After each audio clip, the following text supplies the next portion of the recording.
பல அரசியல்வாதிகளுக்கும் தொழிலதிபர்களுக்கும் மிகவும் பிடித்த சொல். தங்களால் ஒரு சொத்தை பராமரிக்க முடியல, பாதுகாக்க முடியல, பயமா இருக்கு அப்படின்னா இன்னொருத்தரை வைத்து பராமரிச்சு பாதுகாப்பாங்க. அந்த இன்னொருத்தரால இது என் சொத்து தான் தைரியமா வெளியில சொல்ல முடியாது. அவருக்கு பெயர் தான் பினாமி. இந்த பினாமி அப்படிங்கிறது தமிழ் சொல் தானா அப்படின்னு கேட்டீங்கன்னா தமிழ் சொல் கிடையாது. தமிழ் ஊடகங்கள்ல அடிக்கடி நிறைய அடிபடக்கூடிய சொல்லுது. அப்போ அது தமிழ் சொல் இல்ல தானே? கரெக்ட். அரபு சொல்லுது. அரபுல இருந்து உருதுக்கு வந்து, உருதுல இருந்து ஹிந்திக்கு வந்து, அதுக்கப்புறம் தமிழுக்கு வந்துருச்சு.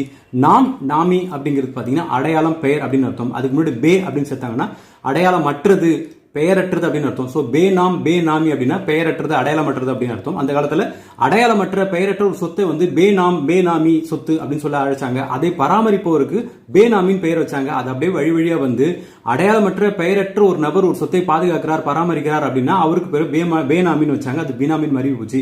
இப்போ வந்து அடையாளமற்ற பெயரற்ற இன்னொருத்தரோட சொத்தை ரகசியமா பாதுகாக்கிறவங்களுக்கு பினாமி அப்படின்னு பெயர். நாம நடுத்தர வர்க்கம் கூட ஒரு வகையில ஒருத்தருக்கு பினாமி தான். யாருன்னு பாத்தீங்கன்னா தட்டுப்பாடு, வறுமை. கடைசி வரைக்கும் அதை அனுபவிச்சுக்கலாம், ஆனா வெளியில